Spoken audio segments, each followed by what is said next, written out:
افغانستان بنډار له نجیبې سره او تاسو دا خپرونه د آریانا تلویزیون نه په ژوندۍ بڼه باندې ګورئ او په دې خپرونه کې نن زه تاسو ته یو بله مېرمنه هم مېلمنه لرم چې تاسو ته یې ډېر زیات کار کړی ده تاسو یې پیژنئ فعلا یې نوم نه درته اخلم دا د لږ سرپرایز وي راځمه دې خبرې ته چې تاسو کولی شئ چې خپله رای یا خپل نظر خپله مینه له موږ سره زموږ د ایمیل ادرس چې کوم دی bandar@arianatelevision.com د لارې موږ سره شریک کړئ او د بنډار چې کوم فیسبوک پاڼه ده د هغې د لارې له موږ سره شریک کړئ او بنډار چې دی هغه څو بلا ورته وایي انسټاګرام هم لري څه نو تاسو د هغې د لارې موږ سره خپله مینه شریکولی شي او د دغه میلمنې عکس یعنی نسیمه نیازۍ نن له ما سره میلمنه ده نو د هغې عکس موږ شریک کړی تاسو خپلې پوښتنې د فیسبوک او د ایمیل د لارې له موږ سره شریکولی شي او هغې سره نن ډېرې جالبې برخې لرم ما او هغې په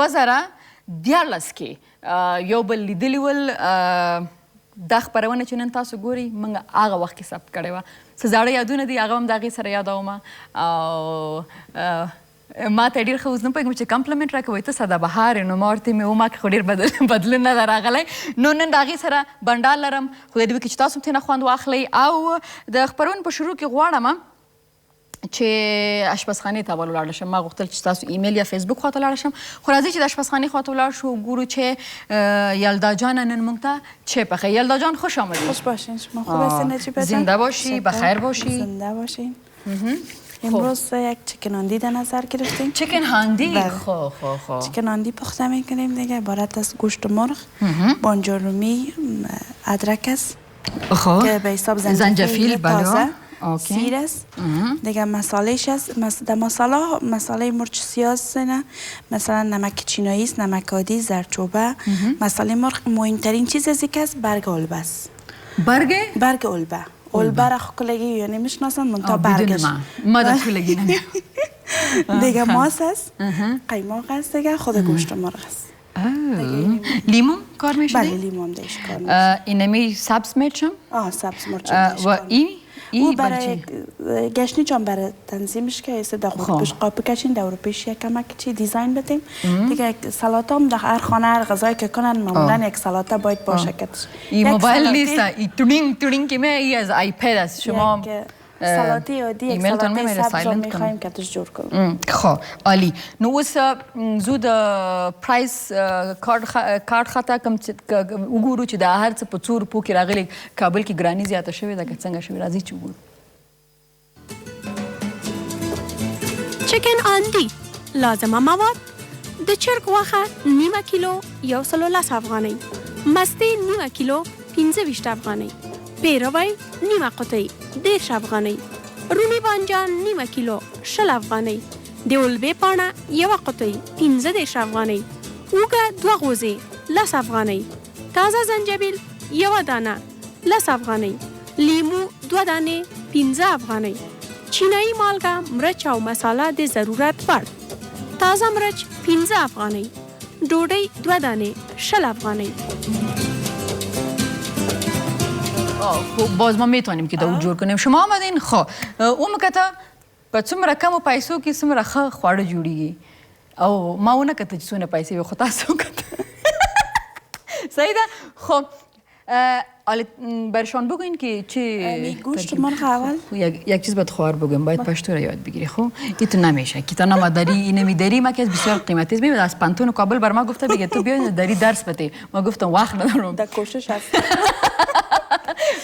کوشش کن که کتما دیگه پشتو یکم کم ذره یاد بگیری صحیح است گوشت مرغ در قدم اول باید به توتای خرد توته شوه روغن داغ میکنیم گوشت مندازیم همراه سیر و زردچوبه یک تفت میتیمش کت زنجفیل کمک که خود نرم کد بعد از او بانجان میل از تراشک میکشیم بانجان میل مندازیم بخاطر اول بانجان میل نمندازیم که گوشت خود سخت میکنه بانجان میش از آخر باز کد بانجان می خود کمک او خود خوش کد باز ماست اضافه میشه ماست که او خود خوش کد وادی آخر وقت کشیدن قیماق اضافه میکنیم که برگ البه دیگه مسالهش وقت دفت دادنش انداخته میشه عالی بسیار خوب اون سلاطه کدام سلاطی خاص است اگر بر ما نه سلاطه سبز است هر کس میتونه رو جور کنه خود او چی میندازین دو بانجان رومی است کاوس است کمک گشنیج است بادرنگ است بادرنګ او د شپې د خوا نه پیاز استفاده نه کوي صحیح ده چې او خاص کر هغه خلک چې د معدې تکلیف لري او نورمالا باید د شپې د خوا پیاز ونه خوري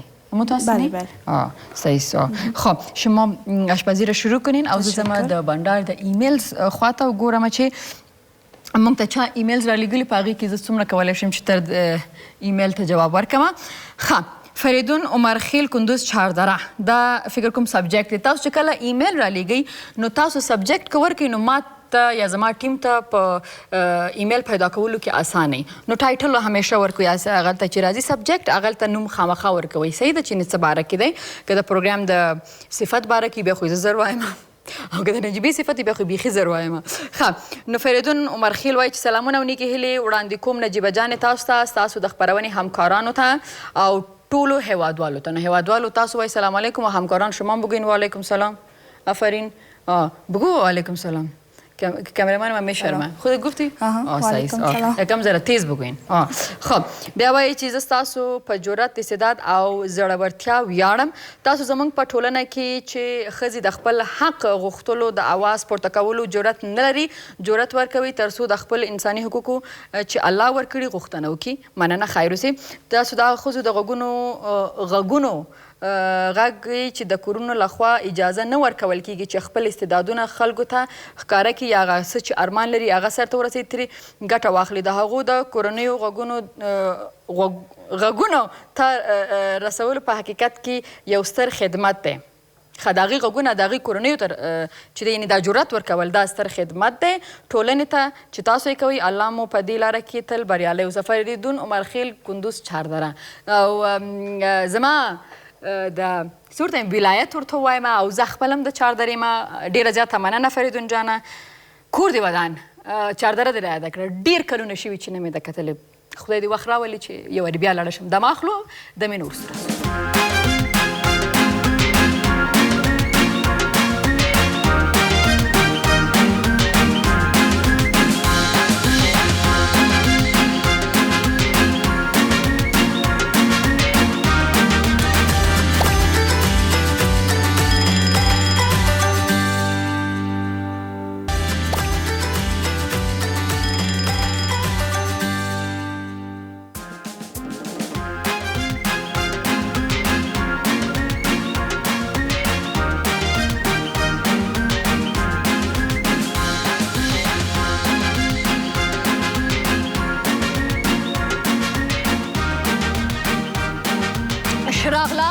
خپرونه بنډار له نجیبې سره هیله ده چې تاسو به خپرونه ګورئ چې په هر ولایت کې یاستئ په دنیا کې په هر ځای کې یاستئ ښه د بنډار خپرونې فیسبوک پاڼې خواته ځم چې یو چا کمنت پرېښی فکر کوم چې باید شامل کم خپرونه کې جواب کم سلام مریم هستم از کابل یک سوال داشتم میخواستم بگوییم اگر فارسی صحبت میکردین خوبتر میبود چون بعضی ها درست به زبان پشتو بلدیت ندارن نمیتونه برنامه‌تان ببینه با تشکر خب مریم جان عزیز اوس به نو زه پښتو کې ځواب درکړم خورې او هغه دا که ته په دې باور وکړې چې زه یو کال مخکې چې دلته راتلم افغانستان ته اصلا فارسي باندې نه پوهېدم نو که زه د یو کال کې دومره کولی شم چې په یو نېشنل تلویزیون باندې خپل مشکل حل کولی شم دري ویلی شم نو موږ ولې نشو کولی او ژبې چې انسان څومره زده دا خو یو استعداد دی دا یو قابلیت دی باید زده کړو او زما خو خپرونه کې زما دري صحیح نه ده زده خو زه کوشش کوم وایم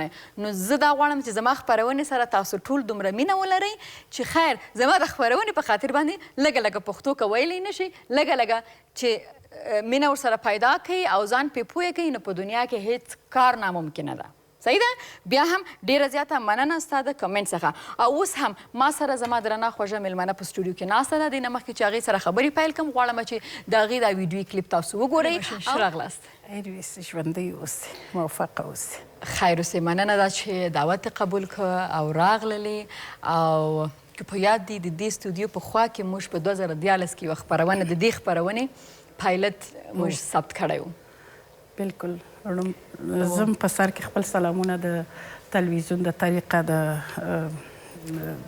تلویزیون د طریقه ټول لیدونکو اوریدونکو او په سټوډیو کې تاسې ګرانې خور ته نجیبې جانې ته ټولو ته خپل سلامونه وړاندې کوم او د آریانا تلویزیون مشرتابه ته، کارکوونکو ته، ژورنالستانو ته، ټولو ته خدای دې وکړي جوړ، خوشحاله او سوکاله اوسئ. زما په یاد دی ډېر کلونه د مخه زه راغلې وم ستاسو سره په دې برنامه کې مېلمنه وم او لږ برنامې چینجینګ پیدا کړی دی خو مونږ ته تاسې چینج نه دی کړی، تاسې لا هم سدابهار یاست او لا هم ښایسته سوي یاست او لا هم ځوانه سوي یاست. او په دې برنامه کې واقعا ما ستاسو سره برخه اخیستې وه او ډېره خوندوره ډېره مننه. او ستاسو دا خبره تایید کړه، ما ویلې چې دا خپرونه چې په بل چینل کې مو نو په دې پوه شي چې د دې بنیاد آیډیا اصلي په آریانا تلویزیون کې جوړه شوې وه. خو زما مصرفونه چې دي یا په خارج کې دومره زیات وو یا د تلویزیون چې موږ ونه کولی شو چې دلته زر هغه شروع کو یا بیا وخت دومره واغستلی شو چې ما بل ځای کې دا اقدام کو چې دا خپرونه باید شروع شوی وای. شروع شوه نن بیا یو ځای ډېره زیاته مننه او دا راته وایستئ چې اول هغه خپرونه کې دا پوښتنه ما تاسو نه کړې وه هغه خپرونه کې چې که لږ راته ووایئ ځکه چې هغه وخت چې تیر شو په افغانستان کې 7 کاله ډېر سخت او د هغې نه وروسته چې مثلا نه مکتب جوړو نه پارلمنټ جوړو شیان ټول سره څه ورته وایي چې کونډ کپر ماتو هغه ولو نو څنګه نسیمه جانې وکړی شو د یو کور ښځه چې هغه په هلمند کې راوتله چې باید زه د هلمند د ښځو غږ شمه د ولس غږ شم او راشم پارلمنټ ته که دغه ما ته وایستې. مخکې تر دې چې پر موږ باندې د مکتبونو دروازې وتړل سي او موږ په اصطلاح مخکې تر دې زه په یو معرف په بخش کې ما د مخه معلمه وم بیا په مکتبونو کې او بالاخره دروازې د مکتبو زموږ پر مخ وتړل سوې چې بیا موږ په همغه وختو کې کوشش کوو کورسونه مو درلودل او په کورو کې مو شاګردانو ته زده کړې ورکولې چې د تېرې دورې وکیل صاحبه ناسپرور جانه زما سره وه ما و دې دواړه زموږ د کور څخه استفاده کوله او د لیمو شاګردانو ته هم درس ویلم ما په کور کې په هر سیستم چې موږ دوی اماده کول زده کړو ته بیا خوشبختانه د مکتبو دروازې زموږ په مخ خلاصې سولې بیا موږ ولاړلو. زما لا هم ډېر په یاد دي کله چې د مکتبو دروازې خلاصې سوې دا پوښتنه تا تېر ظلم زما څخه کړې وه او ما په دا رقم تاسو ته ویلي هم و چې کله د مکتبو دروازې خلاصې سوې موږ هم دا هڅه وکړه چې موږ هم بیرته خپل د تعلیم و تربیې لار بیرته باید خپله وکړو او د وطن بچي ته باید یو زده کړه او دا شیانو ته بیرته موږ ادامه ورکړو. زما په یاد دي چادریانې مو پر سر کړې ولاړو ریاست معارف ته. ریاست معارف کې هیڅ شی نه و موجود، یو زوړ میز پروت و. هلته رئیس صاحب قیوم خان نومېده چې اوس دې خدای وبخښي وفات سوی دی ناست و. موږ مخونه پټ و. رئیس صاحب زه م غواړم کار وکړم. ته پخوا څه شوې؟ زه پخوا معلمه وم دلته. ښه صحیح نوم ولیکل سو بیا موږ ولاړلو. یوه لیسه وه چې اول دفعه مو ورې شروع کړه مرکزي لیسه د نسوانو د انجونو هلته مو شروع کړه بیا هلته موږ معلمین ایستولو او بیا هغه په یو بدبختي کې و چې یو حالت کې و هغه مکتب چې نه تخته وه نه چوکۍ وه نه میز و نه اداره و نه فرش و. خپله موږ خپله یو څو خالاګانې پیدا کړې خپله ورسره هغه ملګري سو صنفونه مو پاک کړه شاګردان مو کښېنول او هر شاګرد ته مو ویلې چې یا چادریانې ایسته کوئ پر کښېنئ یا د ځان سره کوچنۍ کوچنۍ توشکې راوړئ چې چون دا سیمټ یخ دی او هغه داسې لیسه نه وه هغه یو وخت په سویې ډېره په لوړه سویه لیسه وه خو بدبختانه اوس په هغه حالت کې وه. اوس خوشبختانه هلته یوه لیسه نه چې اوس په لسهاو لیسې د انجونو سته په سلهاو په لسهاو د هلکانو لیسې دي. موږ زیاتره فارغین د هغو څخه ورکوو. واقعا زه ډېره خوشحاله کېږم چې ورځم او هلمند مخکې تر دې دور چې دا حالات و هلمند دومره مشهوره لیسه وه چې هلته به د هغه ځای شاګردان ټوله بیروت ته تلل چې زیاتره یې زما په یاد دي د دغه لیسې څخه د دغه مرکزي لیسې څخه په لسهاو شاګردان زموږ امریکې ته بیروت ته تللي دي هلته یې تحصیل کړی دی او د هغه ځای خارجي دي دا تحصیل یافته ماسټري و لیسان په سویه راغلي بیرته افغانستان. د دې لیسې سویه ډېره لوړه وه او زه همیشه دا خبر کوم چې افغانان چې دي ډېر باجرته او خلک دي ځکه چې دومره سخت دي او دا چې تاسو ویلي چې په کومه سویه کې و بیرته کمې سویې ته لاړه او بیرته یې اساس ته ځان راپورته کړه. څه خلک ناامیده شوی چې افغانستان نه جوړېږي. نو زه دا یم که تاسو د نن نه 19 18 یا 20 کاله مخکې وګورئ کوم وخت چې و په افغانستان کې تاسو دا فکر کولی شو چې آیا موږ به بیرته په خپلو پښو ودرېږو، مکتبونو دروازې به خلاصې شي لکه څنګه چې نسیمه جانې وویلې. نو دا یو ناممکنه خبره وه، خو خبره دا ده چې ټوله مهم هغه دا دی چې هغه موږ او تاسو باید یو بل ته لاس ورکړو، یو بل ته احترام ولرو او نن د 21مې صدۍ سره باید خپل سوچ فکر جوړ کړو او که جوړ یې نه کړو شاته به پاتې استو. صحیح ده. زه بیرته تاسو ته راځم دې خبرې ته چې بیا څومره وخت کې تاسو هلمند کې وایي چې تر څو دا کولو چې بیا بیرته تاسو راشئ هغه ته پارلمنټ ته؟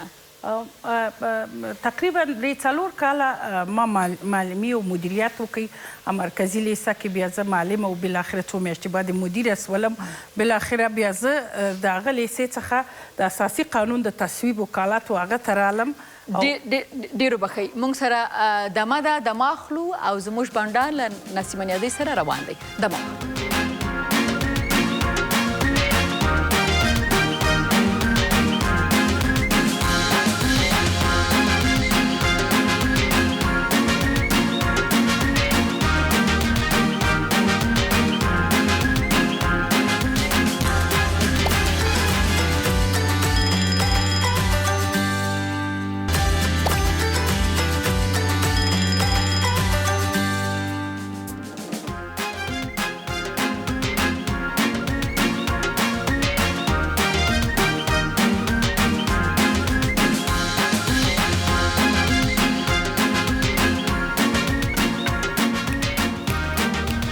راغلاست خپرونه بنډار له نجیبې سره. د دې وکړي چې خپرونه تاسو هم خوند اخلئ او نسیمه جان دا پیاله ما په زور په لاس کې درکړه.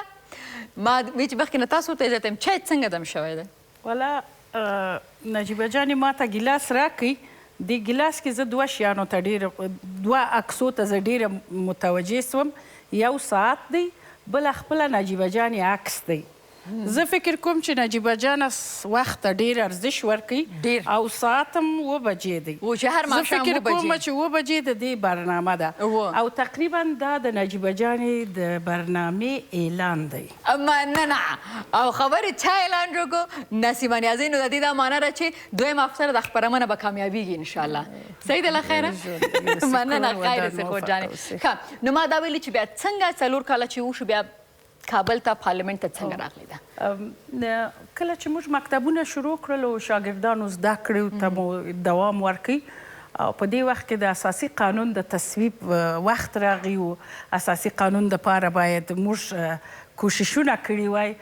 نو هغه و چې موږ هم خپل شاګردانو ته انګیزه ورکوله چې دا ملک دی داسې اساسي قانون به جوړیږي او پخوا تر دې دمه هم لا هم جوړ سوي دي چې دا یې څومره اساسي قانون دی او بالاخره بعد هغه څخه به بیا د پارلماني انتخاباتو اوازې وي.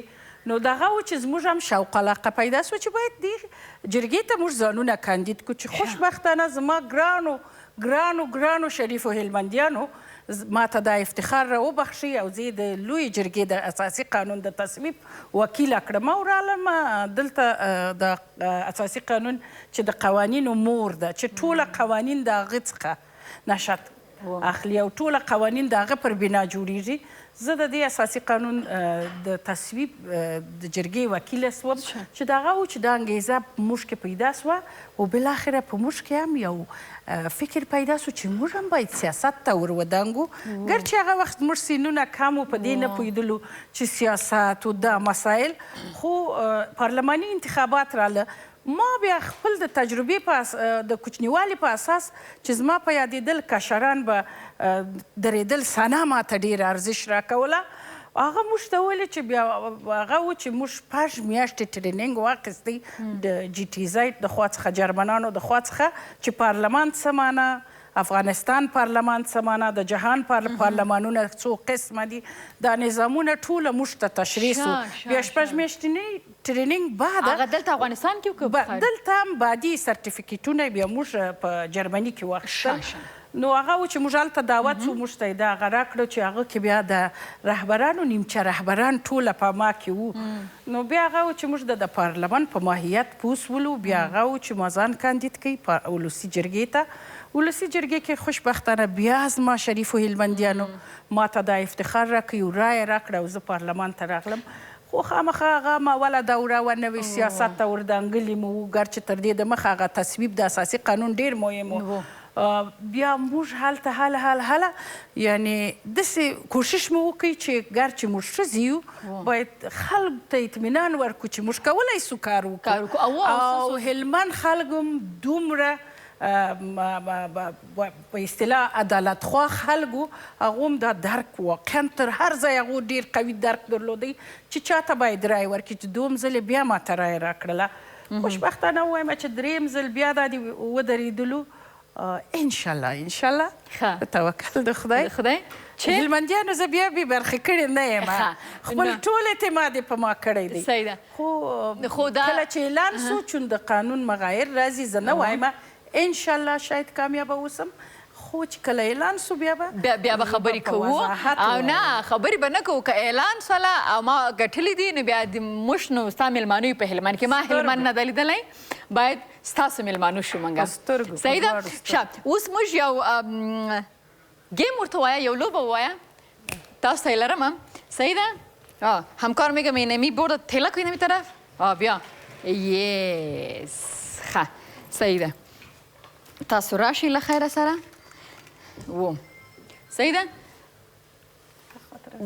دغلته هم صحیح ده اوس دا ټول به یقینا ډېره دي کې تاسو پېژنئ دا هغه کسان دي چې ځانونه یې کاندید کړي دي صحیح ده او څنګه چې تا وویلې چې تا څنګه د صفر نه د معلمینه شروع کړله بیا راغللې او بیا د دوه دورې هم په پارلمان کې پوره کړلې نو دا خلک چې کوم دي په دې کې به تاسو به زیاتره زمانه پېژنئ نو زه غواړم چې دې ته تاسو نمرې ورکړئ ځکه چې لا خو موږ ته نه ده معلومه چې چا ګټلې که نه ده ګټلې خو موږ د دې دا هڅه هم ستایو چې دې برخه خو واخیسته په دې کې که نه او غواړي چې یو ښه ښایسته بدلون راولي دا زموږ ځوانان که نه نو زه غواړم چې ته د خپلې تجربې په حساب باندې دې ته شمیرې ورکړي خو لسو نه زیاته نشته نو اول خو زه د حق دې ته نه ورکوم دا زما د خلکو حق دی دا د ولسونو حق دی چې دوی ته یې باید ورکړي چون هغه یې موکلین دي زه ډېر هغه نه لرم نه خو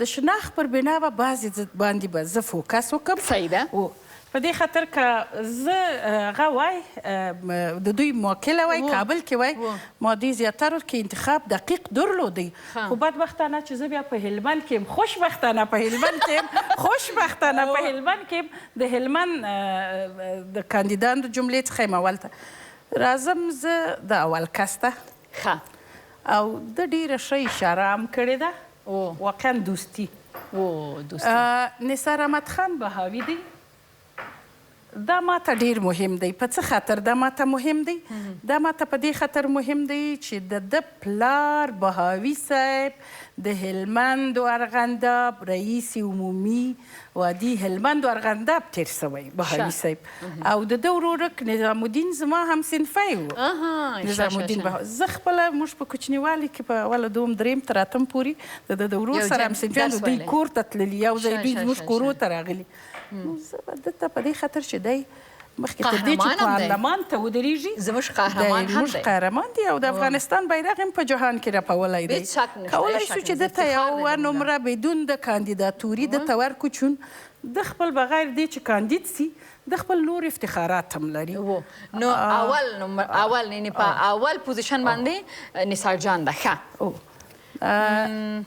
دغه مریم جان سما ژورنالیسته ده دا هم د ورزش سره ډېره علاقهمندي لري زیاتره د اولمپیک عضوه پاته سوې ده ګرچې زما هم افتخاري عضویت د اولمپیک درلوده څو کلنه خو دوی هم نو دویمه هغه به چاته ورکوي دې نه مخکې زه یم چې دمې ته ولاړ شو غواړم چې نمرې ورکړي دومه دا دی چې د څمکنۍ نوم پر ما ډېر خوږ لګېږي په څه خاطر ارمغان څمکنۍ په څه خاطر چې په تیره دوره کې زموږ یو څمکنی وکیل و چې واقعا ډېر غټ قهرمان و او هغه شهید سو د جشن په ورځ باندې شهید کړه سو نو زه باید دا نو موږ دا هیله وساتو که خدای وکړي چې میرمن څمکنۍ وګټي نو د هغې غوندې خپل وطن ته خدمت وکړي څو نمرې ورکړم دوه دې ته یعنې دویم باندې نه په دویم نمبر باندې دی خو دا او دا زه په دې خاطر یو ښځې او یو نر ته نمرې ورکوم په دې خاطر چې دا قهرمان دی او دا هم زما د همصنفي څمکنۍ تخلص واقعا موږ په نیمه لاره کې پارلمان موږ ته ستر او دریم نور دغه نور هم ډېرې ښې چیرې دي مثلا رامز صاحب دی مشهوره چهره ده مثلا رامز صاحب مشهورترینه چهره ده. نو نمره چاته ورکم دریم؟ همدا رامز صاحب ته ورکه. ښه 3. ګورئ زه د رایې نمره نه وایم، زه فقط هغه د دوی ژورنالیستي چې هلته کوي زه په هغه حساب باندې چې دوی هلته ډېر ښه تقریر کوي په هغه حساب باندې. بله همدې روبینا جلال هم بهترینه ده، ځوانه ده، زیاتره په بین المللي میدانو کې د بیرغ پوچت کړی دی او ښایسته درېدلې ده. ورکه ورکو سعیده او 2 کسان سهرجانه ډېر ښه لباسونه ښایسته ښایسته اغوندي، ډېره مفشنه ښځه ده، ډېر فیشن هر شی سټایلش. که د سټایل په خاطر یې ورکوي دې ته یې ورکه. نو د سټایل په خاطر به 5 ورکو. مریم جانه چې دا هم ډېره زبردسته ژورنالیسته ده، واقعا ښه تقریر کوي پر سټوډیو کې، ښه خبرې کوي، پول نطقي ډېر خوندوره ده. خبرونه یې ډېر دا مه بې برخې پرېږده، دې ته یې ورکه. شپږمې یې کراوله. ښه سخي یې، نو دا درته وایم سخي. پروانه کې چونده ځوانان دي، باید ناامیده نه سي، باید اندیسازان دي او دوی غواړي چې د سیاست ډګر ته راسي. موږ باید دوی تشویق کړو. او دا ځوان ګر چې ډېر توند دی، دا مسلم صاحب ډېر توند دی، خو باید ناامیده نه سي. خیر په درجه کې یې راوله.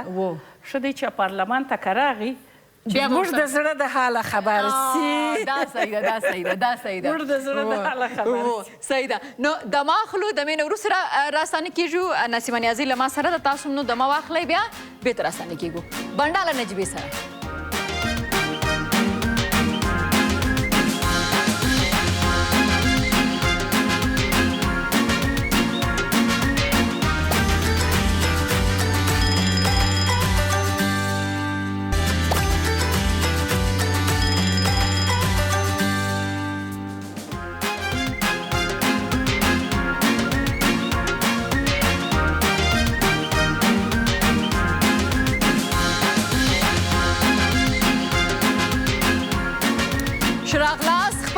بنډار له نجیبې سره او له ما سره نسیمه نیازی ناسته ده او زموش بنډار روان دی همدغسې و یلدا جانم چاقو دستش گرفته قار طرفم سال داری؟ نه یک سوال داشتم از خانم نیازی.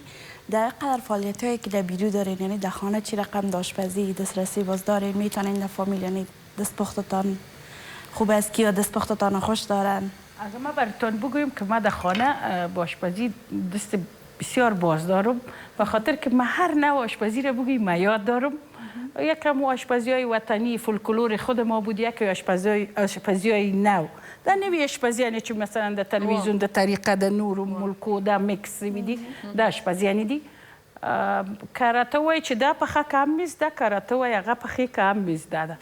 کاراته وای چې بهترین په دې خاطر چې موږ کلونه چې ژوند وکړي د سیاست بغل ته مو په کور کې خپل کور رهبري کوي، اولادونه مو تربیه کړه، اولادونه مو ورسول، انجونې مو ورسول، خو اوس خوشبختانه انجونې مې ښه آشپزي کوي. صحیح. نو معنا په دې چې تاسو څنګه چې سیاست ته د هغې نه اول خپل کور ته او ماشومانو ته موږ ولیدل چې تاسو او هغې کې ډېر دا چې خپل درسونه خلاص کړي او ډېر دا دی چې تاسو په تعلیم باندې اوس هم بختي له خیره سره بختي، ځکه ډېر دا بختنه به زه یم یلدا جان انشاءالله که رایتان به جای نیست، رای که دادی این را فکر کنه که من خدمت میکنم. من از او وکیلایی هستم که خدمت میکنم. هیچ وقت کدام وقت خیانت امی خیانت که میشنیده زبان ما ببره صاحب. تو بیا هیچ وقت السلام علیکم. تاسو جوړی په خیر طبیعت نشه ده؟ خیر زه کارشناس ملاقی واو ب قاف جیم. دا به چه ده واو ب قاف جیم؟ واو ب قاف جیم په دې باندې نه پوهیږې؟ نام خدا څومره ښه استایل چی اگه استایل داری فهمیده نمیشه. وکیل پیشتاز در پارلمان جدید، حتما وکیل صاحب ما طرف شما ایده اینه تاسو دا پیژنید دا مستقیل کاندید، نام ملاقی، نشان انتخاباتی تفدانی، شماره انتخاباتی 420 و شعار ما رای بده رای نزن. زه فکر نکوم چې تا غوندې کسانو ته خلک رای ورکوي، دلته ډېر خلک شته چې کل افغانستان به ما رای داده، کل افغانستان رای داده. طفل که نو در شفاخانه تولد میشد او میگفت به جای از اینکه گریان کنه این میگفت زنده باد وکیل خټکی، زنده باد وکیل خټکی. چی میگی تو؟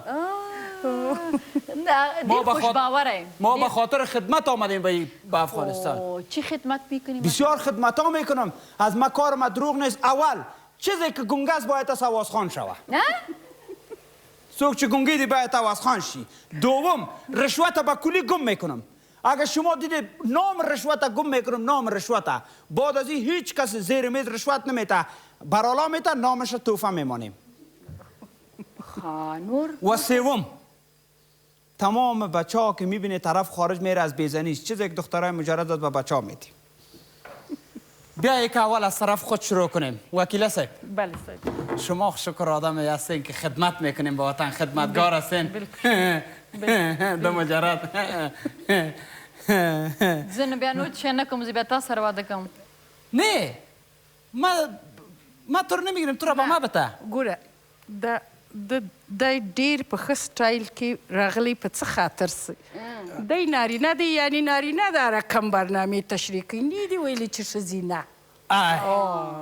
خیر سي. یعنی نارینه داسې وعدې ورکوي، پوه و انشاءالله. متوجه سوی. وکیله صاحب باز نه دادای ما چی ما سره واده کرد زونه تو خدای باز بچ میگه مرکز گفت نجیبه شوی چی است اونه کارشناس ملاقی. وکیل صاحب زنگ است. بله چی؟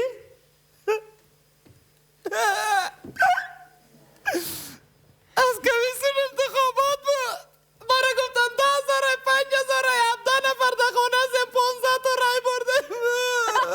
اینه تو حقیقت مو از نیمه برد گفتم که زیادتر مردم ایوه خوشبار نامزدی سر ما نرم. چوکی گپا گوش کو چوکی ما تا خب نو واقعا چې دوی نه دي ملامت، وای چې په کور کې اتلس خلک 14 کسان واقعا چې نه دي ملامت. اول موږ د انتخابات چې لیدلي وای چې یو د کابل څخه څونه ولاړو، یعنی هر یو حق لري د کاندیداتوري، مګر د منطقي حالات ته په کتو دوی باید د منطقي حالات وګوري. آیا کابل کې دا فکر وکړي څونه بیروبار و جنجال و. او زه خوشبختانه زه ډېره خوشحاله یم چې یو ورورک راغی خپل ځان یې تشریح کړي چې نارینه داسې کول ښځینه و. زه فکر نه کوم چې داسې دي کړي، او چون دی هم نوی کاندید و. نوی و نه اول وارې او اول وارې ښه تمثیل اجرا کوي. واقعا چې د زړه دردونه دي د خلکو د ولسونو، او زیاتره کاندیدان واقعا خلک ځورولي دي، واقعا خلکو ته یې په دغه رقم پیغامونه ورکړي دي. خلک نه دي ملامت، د ده یو ریزګي خبره هم غلطه نه وه. بعضې هغسې کسان چې نه پارلمان پېژانده نه د منطقې څه آګاهي درلوده، فقط جیبونه یې ډک وو، شاید داسې برنامې ورکړي لکه دا ورورک چې ورکړله، او زیاتره نو نارینه وکړي چې هغو جیبونه ډک. زه بېرته لاړه شم د بنډار د فیسبوک پاڼې خواته چې او ایمیل خواته به اول لاړه شم چې ایمیل راغلی هغه باید سلام نجیبه ایم وکیل فرام کابل. زه وکیل یم د کابل نه، ستا خپرونه هره ورځ ګورم، ډېره ښایسته ده او ستا خپرونه موږ ته نوي آیډیاز راکوي او وایي چې ایماندارۍ سره ته وایم که نه اونیسټلي، او سو کیپ اټ اپ. ډېره زیاته مننه، خیر اوسې. او یو بل ایمیل هم و چېرته لاړو؟ ښه دا خو دا دی دا دی. ها سلام نجیبه جان، this is صوفي قدوس from London. we love you. ستا لندن نه موږ ته صوفي دا ایمیل کړی ده او وایي چې موږ ستا خپرونې سره مینه لرو. کیپ اټ اپ. ده هم لیکلي ډېره زیاته مننه د لندن څخه ستاسو د ایمیل، او دا ما هم لرو. خو دې نه مخکې چې دمې ته لاړ شو، زه به ستاسو نه دا پوښتنه کوم چې ستاسو د زړه خواړه څه شی دي چې ستا ډېر خوښېږي؟ یو خو غذاوې ټولې مهمې دي، خو هغه چې تی زه بې کبره بنده یم، ما ته هغه غذا خوند راکوي چې زه یې خپله پخه کړم. شاید موضوع داسې چې غذا څنګه مثلا تاسې وینئ چې اوس او پخواني عصر غذاوې ډېر فرق لري. اوس دا ټولې میکس غذاوې دي، د هرې منطقې د هر ملک د ګاډې سوي دي، او فکر کوم دا مسالې هم ډېرې سوي دي. موږ هغه پخوانۍ فولکلور غذاوې لکه د ما شوروا ډېره خوښېږي، مثلا کروتو غوړي، مثلا په بعضې منطقو کې به خلک حتما د شارو بحث باید ونیسي د اطرافو. په اطرافو کې خلکو بازارو ته لاسرسی نه درلودی، مشکلات به و. هغه به مالدار خلک و، هغه به غواوې درلودلې، شیدې و مستو دود څخه به استفاده کوله.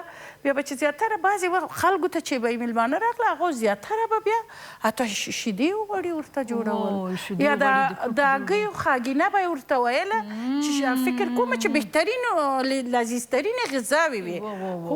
اوس دغه دا مسالې چې تاسو یاد کړې دغه وجه ده چې زمونږ خو معدې هم خرابې دي، د ټولو معدې تکلیف لري افغانستان کې. فکر وکړو موږ بهترینې مسالې خپله وطنکي لرو، مثلا دالچینی د زیره د کورکمند یار شی چې تاسې وینئ موږ یې لرو، مګر بدبختانه موږ ټوله د بازاري مسالو څخه استفاده کوو. نو دمه اخلو، دمې نه وروسته راځو بنډار له نجیبې سره.